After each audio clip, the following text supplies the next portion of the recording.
धुरंधर 2 film आई और छा गई है। देखते ही देखते जो कलेक्शंस हैं वो पिछले सारे रिकॉर्ड तोड़ रहे हैं। इस समय पहले 3 दिन के अंदर जो कलेक्शन हुआ है उसका मुकाबला बॉलीवुड की कोई दूसरी फिल्म कर ही नहीं पा रही है। और ऐसे के अंदर बहुत लोगों के कलेजे पे छुरियां चल रही हैं और आज का एपिसोड उन जख्मों पर नमक डालने के लिए है जो लोग इस फिल्म से परेशान हैं, इस फिल्म को अब्यूज कर रहे हैं, इस फिल्म के लिए डेरोगेटरी बातें कर रहे हैं। भाई पहली बात तो उन सारे लोगों को बधाई जो इस फिल्म के लिए अपोज कर रहे थे, जिन्होंने इसके खिलाफ मुहिम चला रखी थी। हम जानते हैं इस फिल्म का प्रमोशन अगर सबसे ज्यादा किसी ने किया है तो वो यही लोग हैं। मतलब अब ध्रुव राठी की बात कर लीजिए। ध्रुव राठी जितना बार बार बोल रहे हैं इस फिल्म के बारे में, लोग कह रहे हैं यार कुछ तो देखने लायक होगा तभी बोल रहे हैं। के आर के ने जिस तरह की मुहिम चला रखी है, उसके बाद लोग कह रहे हैं कि यार अगर के आर के को मिर्ची लग रही है तो फिल्म देखने लायक है। प्रकाश राज तो बिल्कुल परेशान है कि यार कितने नंबर आ रहे हैं, कितने नंबर आ रहे हैं। मतलब उनके ट्वीट से लगता है। तो लोग कह रहे हैं अगर प्रकाश राज परेशान है तो फिल्म देशभक्ति की जरूर होगी। इस तरह के रिएक्शंस हैं और एक नहीं। मतलब अब तो ताजा ताजा AIMIM भी कूद गई है इसके अंदर। कई सारी पॉलिटिकल पार्टियां भी कूद गई हैं इसके अंदर। और जितनी पॉलिटिकल पार्टीज और ये सब कूद रहे हैं, उतना इस बात की संभावना बढ़ती जा रही है कि ये फिल्म कलेक्शन में पिछले फिल्म का रिकॉर्ड तोड़ के एक नया रिकॉर्ड कायम करेगी। चलिए बात करते हैं एक एक करके। ध्रुव राठी से बात करते हैं। ध्रुव राठी ने पहले भी वीडियो बनाया था जिसमें साफ साफ कहा था कि यह फिल्म प्रोपेगेंडा फिल्म है। और उन्होंने जो बाद में कहा कि भाई पहले वाले से भी ज्यादा बड़ी प्रोपेगेंडा फिल्म है। कहते हैं आई कॉल्ड आदित्य धर ए BJP propagandist 3 months ago. Now everyone will see it. It was a subtle in previous film, but he went so violent this time in overconfidence. अब तो वेल मेड प्रोपेगेंडा भी नहीं रहा। मतलब वो तो कह रहे हैं कि अब तो प्रोपेगेंडा फिल्म भी नहीं लग रही है, इसका स्टैंडर्ड इतना डाउन हो गया। लेकिन दिक्कत यह है कि जिस तरह से कहानी को बुना गया है, मतलब अगर हम फिल्म की जो पूरी फिल्म का रिजल्ट और फिल्म की प्रोपेगेंडा को साइड में रखें, अगर हम बात करें उस शिल्प की, मतलब कहानी बुनने के तरीके की, जिस तरह कहानी पिरोई गई है, उस सारी कहानी की बात करें तो सारी घटनाएं और धुरंधर एकदम रियलिस्टिक लगने लगता है। जिस तरह कड़ियां वीव की गई हैं, आप कहते रहो यार प्रोपेगेंडा फिल्म है, आप कहते रहो फिल्म ये है वो है। प्रोड्यूसर डायरेक्टर फिल्म में बड़ा सा, भाई साहब मेरे ख्याल से 1 सवा 1 मिनट का तो डिस्क्लेमर ही था खाली फिल्म में। और एक नहीं 3 4 डिस्क्लेमर आए थे बैक टू बैक। इतने लंबे डिस्क्लेमर के साथ में फिल्म वाले कह रहे हैं कि सब काल्पनिक है भैया, कुछ असली नहीं है, डॉक्यूमेंट्री नहीं है, ये कुछ भी नहीं है, ये ओरिजिनल नहीं है। कहे जा रहे हैं कहे जा रहे हैं, लेकिन अब लोग मानने को रेडी नहीं है। क्या नहीं यार, वो तो कहना पड़ता है ना यार, असली है तभी तो दिखाया है। मतलब अब लोगों का विश्वास इस तरह हो गया क्योंकि जिस तरह कहानी बुनी गई है, वो कहानी की बनावट ऐसी है कि लोग करेक्ट कर पा रहे हैं चीजों को। मतलब कुछ लोग तो मैं एक्यूरेसी भी ढूंढने लग गए हैं फिल्म के अंदर। कुछ लोग तो कहानी ढूंढने लग गए हैं कि भाई रांगी कितना ओरिजिनल है। कुछ लोग तो कहने लगे हैं क्या वाकई नोटबंदी इसी वजह से हुई थी, 60,000 करोड़ पाकिस्तान से आना था। ये तमाम तरह के सवाल उठ गए हैं और जितनी तरह की चीजें उठ रही हैं उतना इस फिल्म को मदद मिल रही है, नुकसान नहीं पहुंच रहा है। क्योंकि कहानी कहने का तरीका ऐसा है ना कि लोग विश्वास करने में लग गए हैं। एक एक घटना जिस तरह से पिरोई है।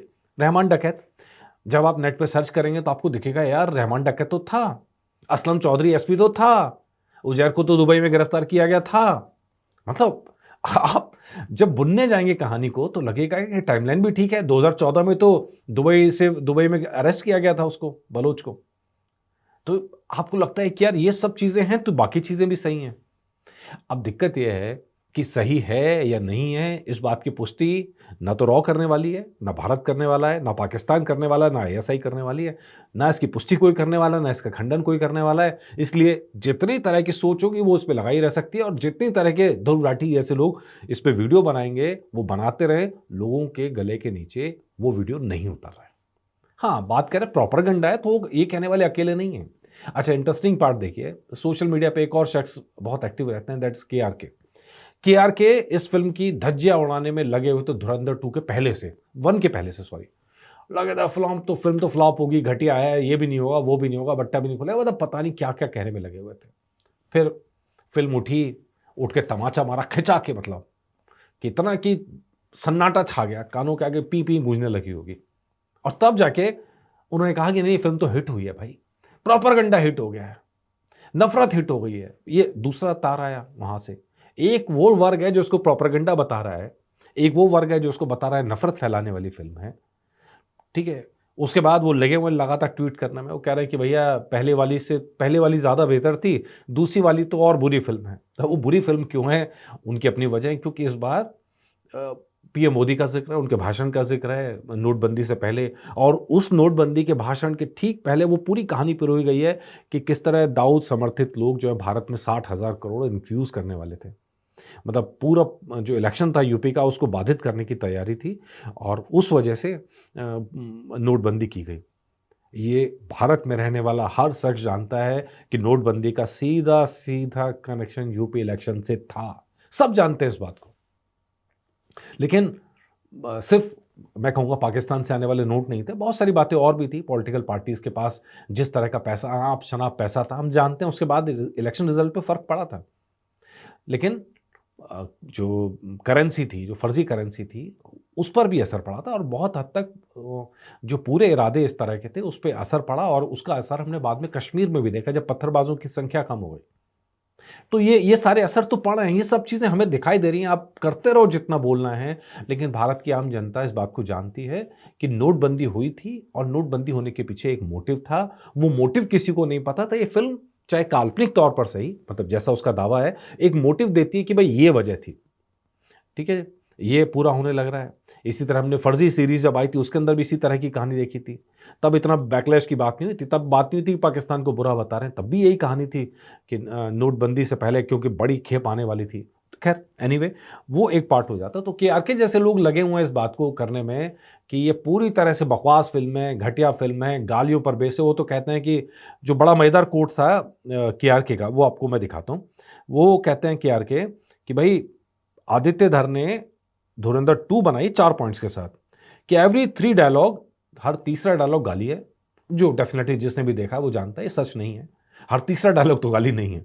हाँ, गालियाँ काफ़ी हैं, और कई जगह तो बड़ा मज़ेदार-मज़ेदार केस था, ऐसे-ऐसे शब्द थे फ़िल्म के अंदर जो आम बोलचाल में मतलब कुछ एक वर्ग में इस्तेमाल होते हों, मतलब आम, लेकिन पब्लिक उस वर्ड को उतना नॉर्मली इस्तेमाल नहीं करते जिस तरह के डायलॉग्स हैं। दूसरा, all the Pakistani characters have to abuse India. ठीक है जी। लेकिन ये अगर आप देखेंगे तो ऐसा भी सच नहीं है। वो 3-4 जो मेजर कैरेक्टर्स हैं या आईएसआई के गुर्गे हैं, वो सब अब्यूज़ करते हुए नज़र आए। आम पाकिस्तानी का जो ज़िक्र है, वो तो इस तरह से अब्यूज़ करता हुआ नज़र आया भी नहीं है इसमें। Number 3, all the Indian characters have to abuse Pakistan, and number 4, Dawood Ibrahim is doing all the crimes in India. ठीक है जी। ये कह रहे हैं, 4 बातें कह रहे हैं कि भई दाऊद इब्राहिम ही सारे काम करा रहा है। तो यार ये तो मुझे भी थोड़ा-सा लगा, प्लीज़ ये 4th पॉइंट से तो मैं भी थोड़ा-थोड़ा सहमत हूँ। ऐसा दिखा रहा है कि बड़े साहब जो हैं वो दाऊद इब्राहिम हैं, और दाऊद इब्राहिम के कहने पर ही भारत के अंदर पूरा गोरखधंधा चल रहा है। ये कुछ हद तक सच हो सकता है, लेकिन क्योंकि दाऊद का अपना नेटवर्क था, डी कंपनी का अपना नेटवर्क इंडिया में था, और बड़े लेवल पे फैला हुआ था, और कहीं न कहीं पिछले कुछ सालों में इस नेटवर्क पर करारी वार हुई है, चोट हुई है, और उसकी वजह से नेटवर्क ध्वस्त हुआ है। तो इसलिए जो डी कंपनी के जितने मददगार हैं, चहेते हैं, उन सबको मिर्ची लगनी भी ज़रूरी है इस फ़िल्म से, और कुछ ऐसा ही हो रहा है। तो ऐसे नाम है प्रकाश राज का, अगर आप देखेंगे, तो प्रकाश राज को हम जानते हैं, उनकी आइडियोलॉजी को हम जानते हैं। वो लगातार ऐसी फ़िल्में जो बीजेपी को सपोर्ट करें, किसी भी तरह से फ़ायदा पहुँचाएँ, उनके खिलाफ आते हैं। ऐसी कोई भी चीज़ जो राष्ट्रवाद के पक्ष में जाती हो, उसके खिलाफ जाते हैं। उनकी अपनी एक आइडियोलॉजी है, उस आइडियोलॉजी के लिए वो गाली खाते हैं, और गाली खाने को तैयार भी रहते हैं। ख़ैर, लेकिन फिर भी आप कहेंगे कि एक ऐसे कलाकार हैं जिनकी अपनी एक वॉइस है। सही है, गलत है, आप सहमत हों, असहमत हों, वो आपकी इच्छा। लेकिन उनकी अपनी वॉइस है, उस लाइन पर वो विरोध करते रहते हैं। और जो इस बार बड़ा मुद्दा उन्होंने उठाया है कि sign of obligations are spreading south too, just asking. ये पूछते बहुत हैं प्रकाश राज जी।